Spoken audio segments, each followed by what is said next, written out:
স্বচ্ছতার কারণে আমিও মনে করি, আমরাও এখানে এটা ফলো করি যে রোগীর নামে একটা ব্যাংক অ্যাকাউন্ট থাকতে হবে। কারণ গত 2 বছর যাবত 5 কোটি টাকা করে দিচ্ছে এই 6টা রোগীদের জন্য, দরিদ্র রোগীদের জন্য। মানে আমরা বলি দীর্ঘমেয়াদী ক্রনিক রোগ, তাদের চিকিৎসাটা কিন্তু অনেক লম্বা হয়, থেকে যার দরকার তাকে যদি সাহায্যটা যদি তার কাছে পৌঁছাইতে না পারি, তাহলে দেখা যাবে সরকারের মহৎ উদ্দেশ্য কিন্তু সেটা কার্যকর হচ্ছে না। আপনি বা আপনার পরিচিত কেউ যদি cancer, liver cirrhosis, kidney damage, stroke জনিত প্যারালাইজড, জন্মগত হৃদরোগ অথবা থ্যালাসেমিয়া রোগে আক্রান্ত হয়ে থাকেন, তাহলে চিকিৎসার জন্য সরকার কর্তৃক এক অর্থ বছরে 1 লক্ষ টাকা পর্যন্ত অনুদান পেতে পারেন। প্রয়োজন শুধু যথাযথ কাগজপত্র সহ সঠিক পদ্ধতিতে আবেদন করা। কি কি উপায়ে এই আবেদন করা যায়, রোগীর কোন পর্যায়ে গেলে আপনি এই সুবিধার আওতায় থাকবেন, কি কি কাগজপত্র প্রয়োজন হবে এবং কোথায় আবেদন করবেন, সেটাই জানাবো আজকের ভিডিওতে। সাধারণত ক্যান্সার, হৃদরোগ, থ্যালাসেমিয়া সহ আমি যে 6টি দুরারোগ্য রোগের কথা বললাম, সেটি চিকিৎসার জন্য প্রচুর অর্থের প্রয়োজন হয় এবং এই অর্থ খরচ করতে গিয়ে রোগীরা হিমশিম খেয়ে পড়েন। এমনকি এক পর্যায়ে অর্ধাভাবে চিকিৎসা করতে না পেরে রোগীকে মৃত্যুবরণ করতে হয়, যার কারণে সরকার প্রতি বছর এই রোগীদেরকে আর্থিক অনুদান দিয়ে থাকেন। পূর্বে এই অনুদানের পরিমাণ ছিল 50,000 টাকা এক অর্থ বছরে। গত 11ই জুন প্রকাশিত বাজেটে এই অনুদানের পরিমাণ বাড়িয়ে 1 লক্ষ টাকা করেছে বর্তমান সরকার। এখন প্রশ্ন হচ্ছে, কিভাবে এই টাকা আপনি পেতে পারেন?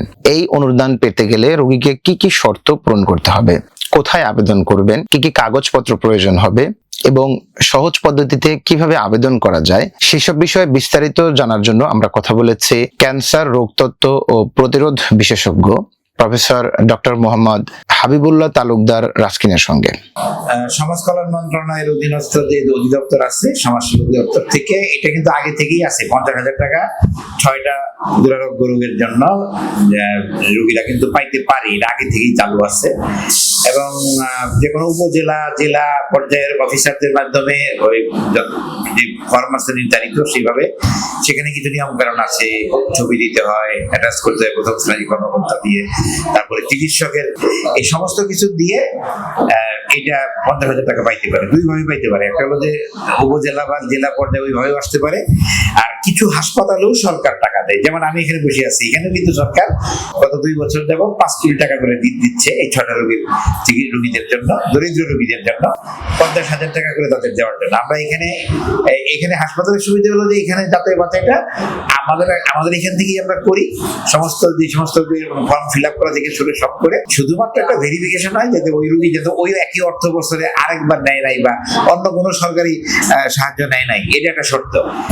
তো এবং অনেক রোগীর কিন্তু উপকার হচ্ছে, মানে অনেক রোগী যারা ক্যান্সারের চিকিৎসা অনেক লম্বা লাগে, কেমোথেরাপি, অপারেশন, রেডিওথেরাপি, একটা মোটামুটি মধ্যবিত্ত, নিম্ন মধ্যবিত্ত পরিবারের লোকদের পক্ষে অসম্ভব এটি চালানো। সেখানে কিছুটা হলো 50,000 টাকা যারা সুবিধা পাচ্ছিল তারা কিন্তু খুবই কৃতজ্ঞ ছিল বা খুশি থাকতো।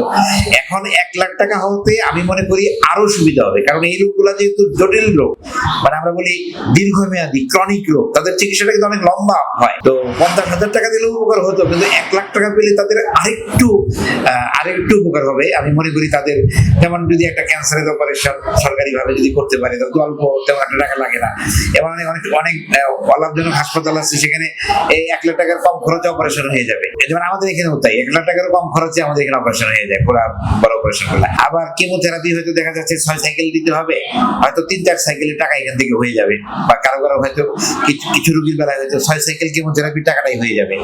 আবার অনেকেই রেডিওথেরাপি সরকারি হাসপাতালে যদি সুযোগ না পায়, যেহেতু আমাদের একটু রেডিওথেরাপি মেশিন নিয়ে আমাদের একটু সমস্যা চলতেছে, তো সেখানে কিন্তু রোগীদের উপকার হবে। তার মানে এটা একটা ভালো উদ্যোগ যে 50,000 টাকা থেকে 1 লাখ টাকা করার এই সিদ্ধান্তটাকে আমি খুবই অভিনন্দন জানাই, সাধুবাদ জানাই। এবং আমরা মনে করি যে আমাদের জানাশোনা যারা দরিদ্র রোগী আছে, তারা তো অনেকেই জানে না, তাদেরকে জানানোর দায়িত্বটা আবার নিতে হবে। কারণ আমরা নিয়ম করলাম, কিন্তু সব থেকে বেশি যে প্রান্তিক এলাকার মানুষদের যারা যে রোগীরা, তারা যদি এটা নাই জানতে হতে পারে বা তাদের যে আবেদন করার প্রসেসটা যদি খুব জটিল হয়ে যায়, তাহলে কিন্তু তারা সুবিধাটা পাবে না। দেখা যাবে সব থেকে বেশি যারা দরিদ্র তারা পাবে না। এই জন্য আমার মনে হয় সরকারের পক্ষ থেকে এটা আরেকটু উদ্যোগ নেওয়া, মানে সবাইকে জানানোর একটা সিস্টেম বের করা উচিত, যে সমস্ত যেমন ক্যান্সার রোগীরা যেহেতু এই সুবিধাটা পাচ্ছে, ক্যান্সার নিয়ে যে সমস্ত সংগঠন আছে, ভলান্টারি সংগঠন, তারা যদি একটু উদ্যোগ নেয়, যে তারা যদি এই প্রচারণা এবং দরিদ্রদের সহায়তা করার ফর্ম ফিল আপ করা থেকে শুরু করে প্রসেস করার ব্যাপারে স্বেচ্ছাসেবী হিসেবে একটু ভূমিকা রাখে, তাহলে এটা অনেক কাজে লাগবে। আর যদি আমরা যদি সবাইকে না জানাতে পারি, সবাইকে সব থেকে যার দরকার তাকে যদি সাহায্যটা যদি তার কাছে পৌঁছাইতে না পারি, তাহলে দেখা যাবে সরকারের মহৎ উদ্দেশ্য কিন্তু সেটা কার্যকর হচ্ছে না। স্বচ্ছতার কারণে আমিও মনে করি, আমরাও এখানে এটা ফলো করি, যে রোগীর নামে একটা ব্যাংক অ্যাকাউন্ট থাকতে হবে। কারণ যে আবেদনটা মানে যাচাই বাছাইয়ের পরে যে আবেদনটা বৈধ প্রমাণ হবে, সেইটা কিন্তু ওই রোগীর ব্যাংক অ্যাকাউন্টে চলে যাবে। মাঝখান থেকে যে কোনো মধ্যস্বত্বভোগী আমি এনে দিব টাকাটা, আমাদের দেশে এরকম হয় না যে ব্যাংক লোন এনে দিব, আমার মাকে দেন, আমি আবার সেখানে সে আবার ওখান থেকে কিছু মধ্যস্বত্বভোগ। এটা তো সরকার একটা ভালো সিদ্ধান্ত, যে রোগীর সরাসরি রোগীর ব্যাংক অ্যাকাউন্টে চলে যাবে। এবং আমাদের এখানে দেশে এখনো কিছু মানুষ আছে যাদের ব্যাংক অ্যাকাউন্ট থাকে না, তো তাদেরকে একটু কষ্ট করে এই ব্যাংক অ্যাকাউন্টটা করতে হবে। এটা কিন্তু স্বচ্ছতার জন্য এটা দরকার। আর 18 বছরের নিচে যদি হয় পেশেন্ট, তাহলে কিন্তু রোগীর অভিভাবকের ব্যাংক অ্যাকাউন্টে চলবে। দর্শক, যেমনটি শুনছিলেন যে এই 6টি দুরারোগ্য রোগে আক্রান্ত রোগীদের যদি আর্থিক অনুদান হিসেবে প্রতি অর্থ বছরে 1 লক্ষ টাকা পেতে চান, তাহলে প্রথম শর্ত হচ্ছে রোগীর নিজস্ব ব্যাংক অ্যাকাউন্ট থাকতে হবে। তবে রোগী যদি 18 বছরের বয়সের কম হন, তাহলে তার অভিভাবকের অ্যাকাউন্ট থাকলেও চলবে। দ্বিতীয়ত, রোগীর যে রোগের রিপোর্টটি থাকবে, সে রিপোর্টটি প্রথম শ্রেণীর গেজেটেড অফিসার কর্তৃক সত্যায়িত হতে হবে। তৃতীয়ত, রোগীর জন্য কোনো রেজিস্টার্ড চিকিৎসক কর্তৃক একটি প্রত্যয়নপত্র লাগবে। চতুর্থত, রোগীর 2 কপি জাতীয় পরিচয় পত্রের ফটোকপি লাগবে। পঞ্চমত, রোগীর 2 কপি পাসপোর্ট সাইজের ছবি লাগবে। এছাড়াও আরো প্রয়োজনীয় তথ্য আপনারা সমাজসেবা অধিদপ্তরের ওয়েবসাইট থেকে পেয়ে যাবেন। সাধারণত প্রতি বছর অনেকেই এই তথ্যের অভাবে এই টাকা থেকে বঞ্চিত হয়ে পড়েন। আমাদের সচেতনতাই পারে আমাদের রোগ মুক্তির অন্যতম কারিগর।